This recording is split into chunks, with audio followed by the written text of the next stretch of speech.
What makes somebody worthy to lead others? This is a question posed in one of, if not what is my favorite anime, Fate Zero.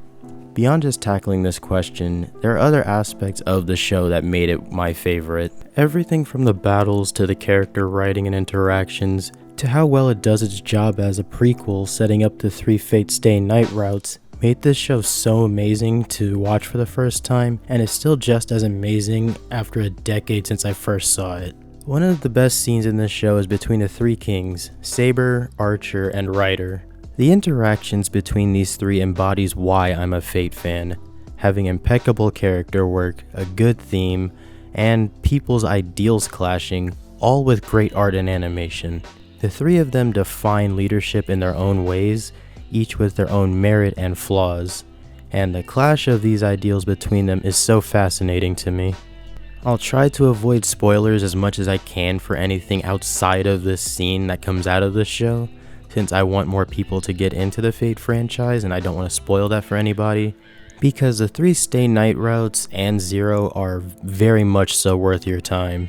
And even the stuff that's not a part of the main continuity is very much so worth your time after you get into it. Unfortunately, some stuff is unavoidable to talk about, but I will try to brush over that as best as I can. How I'm going to do this video is by using Saber's ideals of leadership and contrasting it against the other 2, since in Fate Zero she was confronted on her beliefs. She also happens to be the servant we have the most material on outside of Fate Zero, but I will try to stick mostly to just Fate Zero. Let me break it down. Alright, so the Saber class servant for the 4th and 5th Holy Grail Wars, the heroine of the Fate route, the most mimicked blonde character design, and the mascot for the Fate franchise. Saber, real name Artoria Pendragon, more commonly known as King Arthur Pendragon, had her ideals of leadership challenged by the other 2 kings and was berated for what they viewed as flaws that leaders should not have. Saber's belief of a king's duty is founded off of the idea that a leader must act selflessly and must sacrifice themselves for the sake of their people, putting the needs of the general masses above their own well-being. While I see this as the correct way to lead, Saber takes it to the next level, believing a leader must stand on a hill of isolation, not being allowed to indulge in their humanity. She believes the ideal king must repress their humanity in order to be the perfect symbol for their subjects. This belief not only causes her to clash with Ryder, but her own summoner Kiritsugu Emiya. Saber holds herself responsible for the downfall of her nation, to the point where she can face down unlimited power, the ability to make any desire reality, and she believed so fervently that she was not suited to the role, and was so detached from any personal desires that she could use the Holy Grail for, that she was going to use it to make it so she never pulled Caliburn, the Sword of Selection, from the stone and never became king. This is her still, in her own way, living up to her ideals as a leader, believing in her mind that she is so not suited for it that she should never have been in that role. The one thing I will mention from the Stay Night routes, specifically the Fate route, is that Saber's character arc is focusing on her accepting her humanity and not repressing herself. Unfortunately, the only way to get a good telling of this arc is by reading the visual novel, since the Stay Night anime was not adapted properly. I'll just say that. There will be a full character breakdown on Saber sometime in the future, since this character is insanely deep, as are most things that come out of the Nasu-verse, so subscribe if that interests you. Now for the character that gave Saber the most pushback on her ideals, which means I get to talk about one of my favorite anime characters, Iskandar. He is the Ryder class servant of the Grail War and made this anime very entertaining, while also acting as a good counterbalance to Saber's point of view. Iskandar's epithet is the King of Conquerors, which is very fitting for the man who was also known as Alexander the Great. Unlike Saber, who believed in being a selfless leader who isolates himself and leads their people from a distance, Iskandar believes in leading from the front or leading side by side with his people and taking charge while next to them. Iskandar would join his people, partying with them, indulging in their victories and spoils of war together, and would lead them into battles as opposed to Saber, who deals with everything by herself. He treats those that serve him as his comrades and friends, not just his subjects. He leads by having a genuine connection with his people, not leading with authority and threatening them. Iskandar's ideals of leadership are reflected in his camaraderie with his summoner, Waver Velvet, and was later shown to be very effective with a moment I really enjoy and that I will not spoil here. Another defining aspect of Ryder's ideals of leadership is about pushing those around him to pursue their dreams and ambitions, encouraging them to be the best version of themselves that they can be. He wants to elevate everyone around him and lead them to be their best version of themselves. This is once again reflected in his interactions with Waver, where he, while being a bit aggressive, is pushing Waver to be the best version of himself. Seeking personal glory isn't enough for him. Others must pursue their ideals as well, which makes him stand in direct contrast to Saber, who doesn't pursue any personal glory, only acting in a way to grant prosperity to her subjects, whom she keeps at such a distance that she was thought to be a man in her life. Iskandar believes that people's bonds deepen when they pursue their dreams together. This is something that I also believe and resonate with, as corny as that might sound.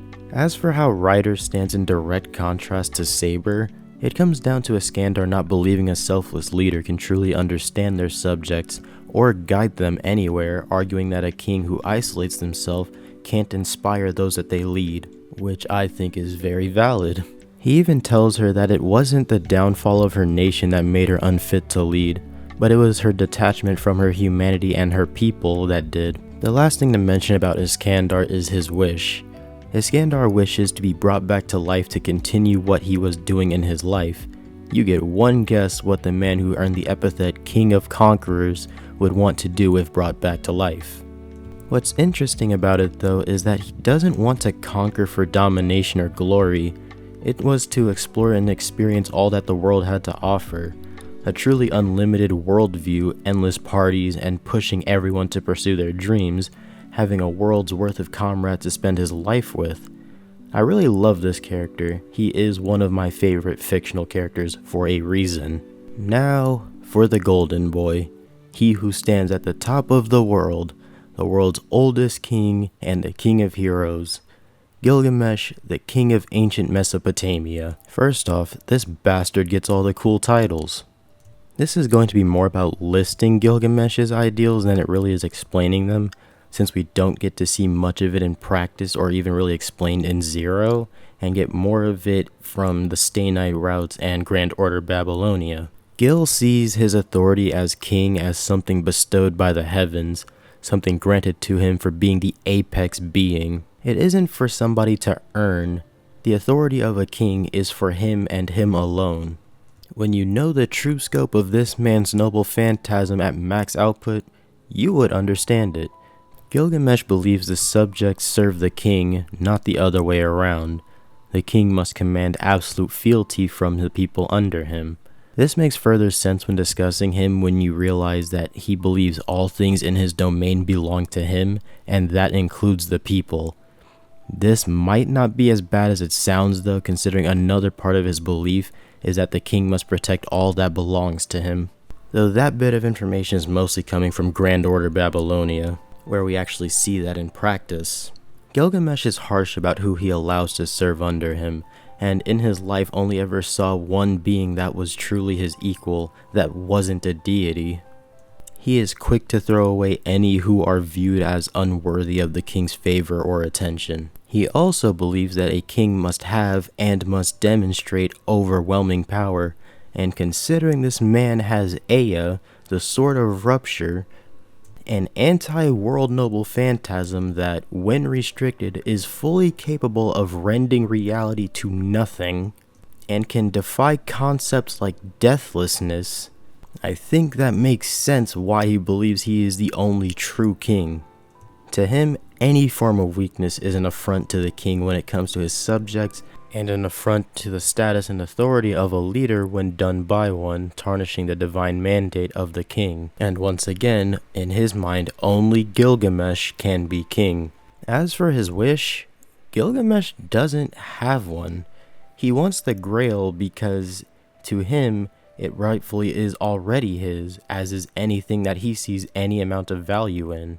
Just like with Ryder, almost everything about Gilgamesh stands in direct opposition to Saber, since he doesn't believe in selflessness and believes he has the divine right to lead and that others must follow him. But unlike the other two, he's willing to use violence to get people to get in line. To close this out, I want to point out that I actually did try to keep this video shorter than what it turned out to be, but the ideologies of these three characters run so deep that you could legitimately discuss, debate, and dissect it all for hours. And that is something that can go for pretty much every aspect of Fate, specifically the 3 Stay Night routes and Zero. I will be doing a Shiro Emiya breakdown sometime in the future. Funnily enough, I actually said that in my second video, which was also a Fate video, which is something that I posted over a year ago now. Ew. Well, let's see how that goes. The next video will probably be Avatar: The Last Airbender or Korra related, so if you want to see that, come back for the next video. If you liked this video, please leave a like and check out another video. If you like the next video that you check out, consider subscribing. It would be great to have you here. If there's anything you'd like to see talked about on this channel, leave it down below, and with that said, have a nice day, and I'll catch you in the next video. See you later.